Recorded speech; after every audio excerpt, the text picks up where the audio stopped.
Magandang araw po sa lahat. Itago niyo na lang po ako sa pangalang Charlie, isang probinsyano mula sa Bicol. Ang ibabahagi kong karanasan ay naging bangungot ko noong pumasok ako bilang caretaker sa isang private resort sa Bataan.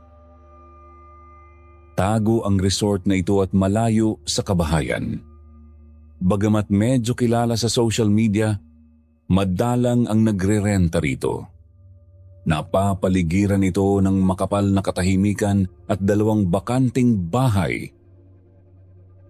Isang magdamag ang binyahe ko mula Bicol patungong Bataan.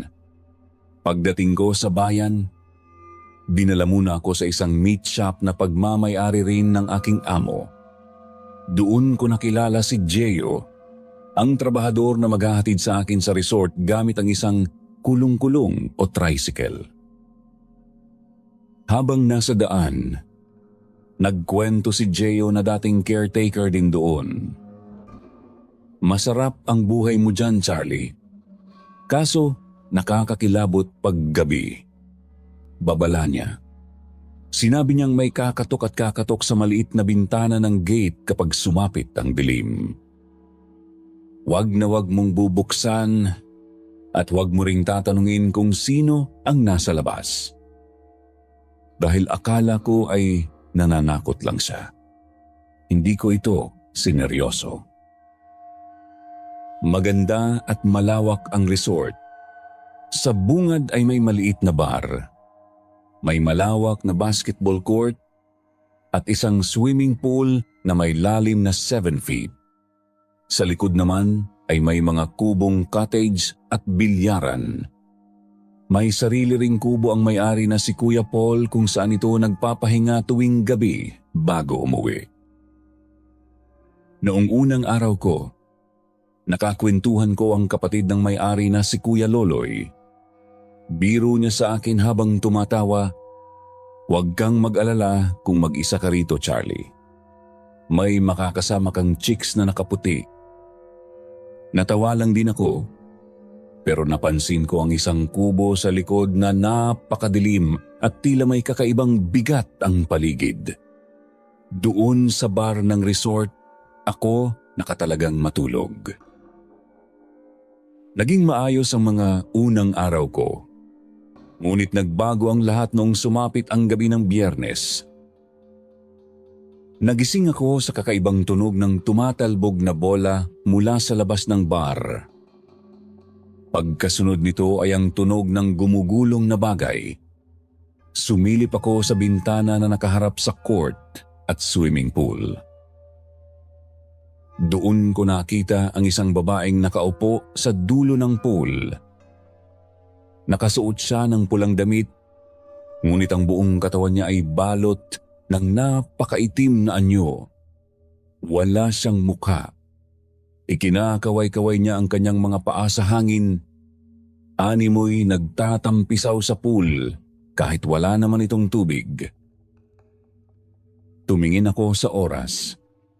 Eksaktong 1 a.m.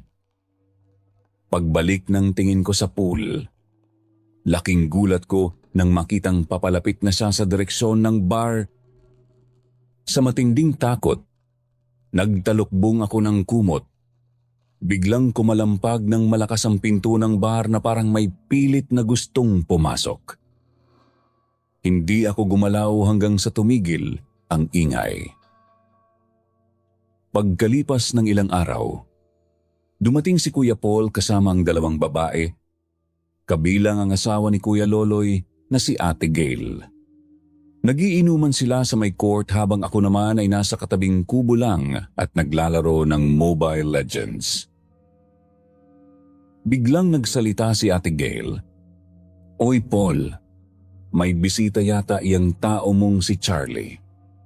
May kinalalamhati at may katsismisan doon sa taas ng kubo." Napakunot ang noo ko. Agad akong lumabas at lumapit sa kinalalagyan nila. Nang makita nila ako, natahimik ang lahat at bakas ang gulat sa mukha ni Ate Gail. Nagtatakang nagtanong si Kuya Paul, "Oh, Charlie, Nandyan ka pala. Paano ka napunta riyan sa labas hindi ka naman dumaan sa harap namin? Namutla si Ate Gail at pilit na binaliwala ang nakita. Baka lasing lang ako. Kaya dalawa ang nakikita ko. Pero alam ko sa sarili ko, hindi lasing si Ate Gail. May iba siyang nakita sa itaas ng kubo na kamukha ko o isang nilalang na unti-unti nang nagpaparamdam sa akin sa resort na iyon. Matapos ang insidenteng iyon sa inuman ni na Kuya Paul, nagpasya na akong matulog dahil mag-aalas 3 na ng madaling araw, subalit hindi pa pala doon nagtatapos ang kilabot ng gabing iyon. Maya-maya lang ay nagising ako dahil sa tunog ng isang umiiyak na babae. Napabuntong hininga na lang ako sa isip ko. Ano ba naman to? Anong oras na pero nag-iiyakan pa rin sila sa inuman? Bumangon ako at sumilip sa bintana upang tingnan kung nandoon pa sila. Laking gulat ko nang makitang wala na palang tao sa court. Madilim na ang kubo at patay na ang lahat ng mga ilaw. Sa gitna ng kadiliman, napansin kong nakabukas ng bahagya ang gate ng resort. Lumapit ako upang isara at ilak ito.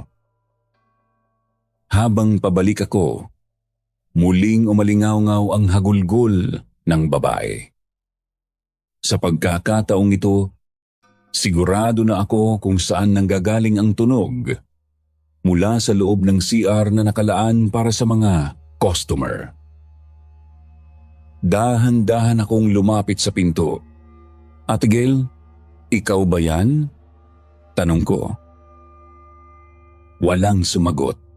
Sa halip, lalong lumakas at humagulgol ang iyak sa loob.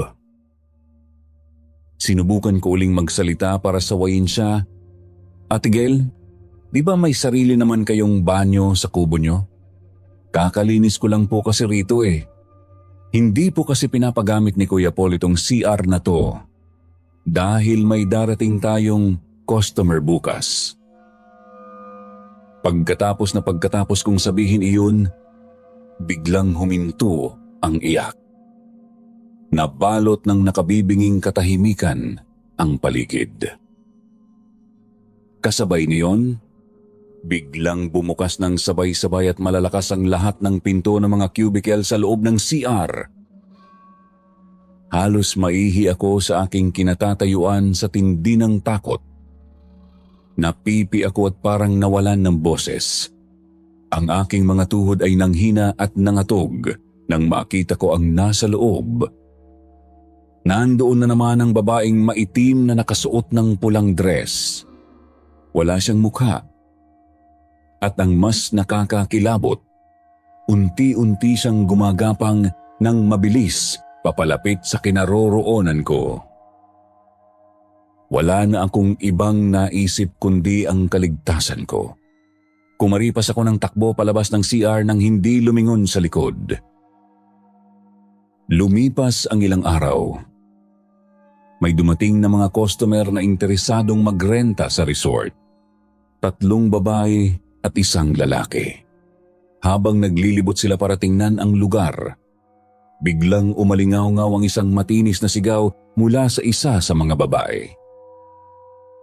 Nagmamadali silang patakbong lumabas mula sa parehong CR ng customer. Hawak-hawak ang kanyang dibdib at nanginginig ang buong katawan. Nilapitan ako ng babaeng sumigaw. Boy, mag-isa ka lang ba rito? Tanong niya na halos kapusin ng hininga. Tumango ako at nagtatakang nagtanong kung bakit. Huminga siya ng malalim at seryosong sinabi sa akin, maghanap ka na ng ibang mapapasukan na trabaho. Dahil may nakita akong babaeng walang mukha doon sa loob. Narinig ng kasama niyang lalaki ang sinabi niya, kaya sumabat ito na baka gutom lang daw ang babae at nagyayang kumain na muna sila. Pero laron naggalit ang babae at sinigawan ito, hindi ikaw ang kausap ko. Bahagya pa akong natawa noon sa loob-loob ko dahil nag-away pa silang magkasama sa harap ko bago sila tuluyang nagmadaling umalis at iniwan ang resort. Pero sa likod ng tawa ko, alam kong totoo ang nakita ng customer. Hindi lang ako ang nakakakita sa babaeng walang mukha. Naisip ko nang malalim ang sinabi ng babaeng customer na umalis na ako sa resort. Sa totoo lang, Sir El, plano ko na talagang bumalik ng Bicol noon dahil hindi ko na kinakaya ang takot. Ngunit hindi ganoon kadaling umalis. Dumating ang gabi ng undas. Inutusan ako ni Kuya Paul na magsindi ng mga kandila sa bawat sulok ng buong resort. Nalagyan ko naman ang lahat ng paligid, maliban na lang sa isang lugar, ang CR ng mga customer.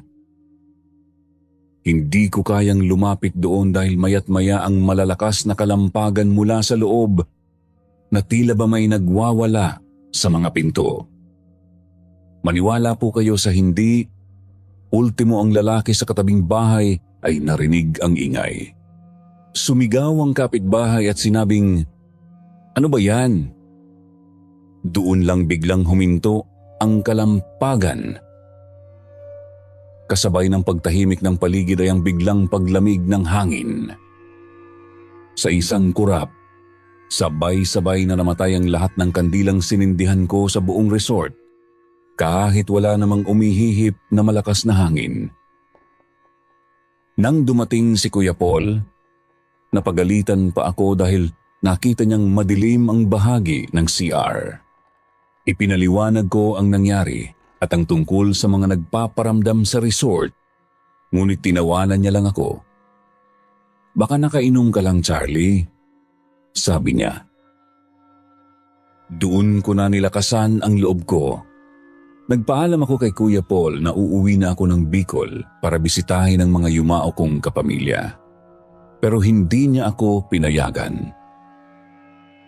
Dahil sa matinding takot para sa aking buhay, kinabukasan ay nag-impake ako ng palihim.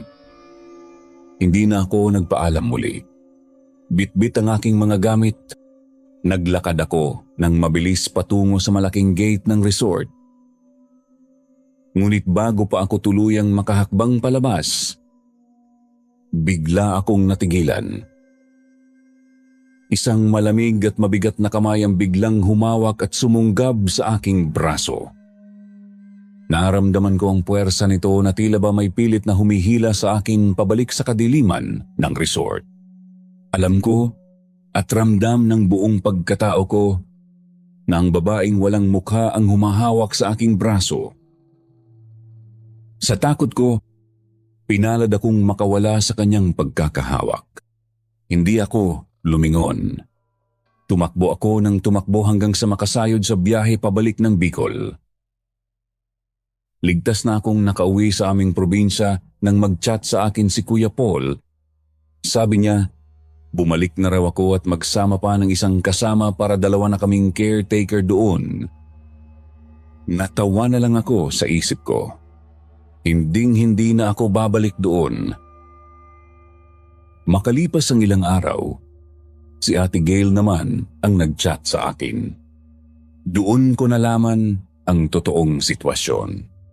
Sabi niya, simula raw noong umuwi ako ng Bicol, hindi na rin nagpupunta si Kuya Paul doon sa resort ng mag-isa. Inamin din ni Ate Gail na tama ang desisyon kong umalis. Pati ako, Charlie, nakikita ko na rin siya. Ang babaeng walang mukha na naka-red dress. Pag-amin niya, dinagdag pa niya na marami na ring mga customer ang nagre-reklamo at nagre-refund dahil sa matinding pagpaparamdam ng babaeng iyon. Pinag-ingat niya ako palagi at salamat na lang ang naging tugon ko. Hanggang ngayon, Sir El, madalas ko pa ring maisip ang babaeng walang mukha sa resort sa Bataan. Bakit kaya siya nandoon? Bakit ganoon katindi ang kanyang pagpaparamdam? Sana ay matahimik na ang kanyang kaluluwa kung anuman ang naging kasaysayan niya sa lupang iyon. Pagpasensyahan niyo na po ang kwento ko, Sir El. Sa totoo lang, ayaw ko na sanang balikan ang karanasang ito dahil hanggang ngayon ay binabangungot pa rin ako at hindi makatulog sa gabi kapag naaalala ko ang resort na iyon. Pero naisipan ko pa rin ibahagi para magsilbing babala sa iba. Maraming salamat po. Sana ay maitampok ninyo ito sa inyong channel. Pagpalain po kayo ng Diyos at God bless sa inyong lahat.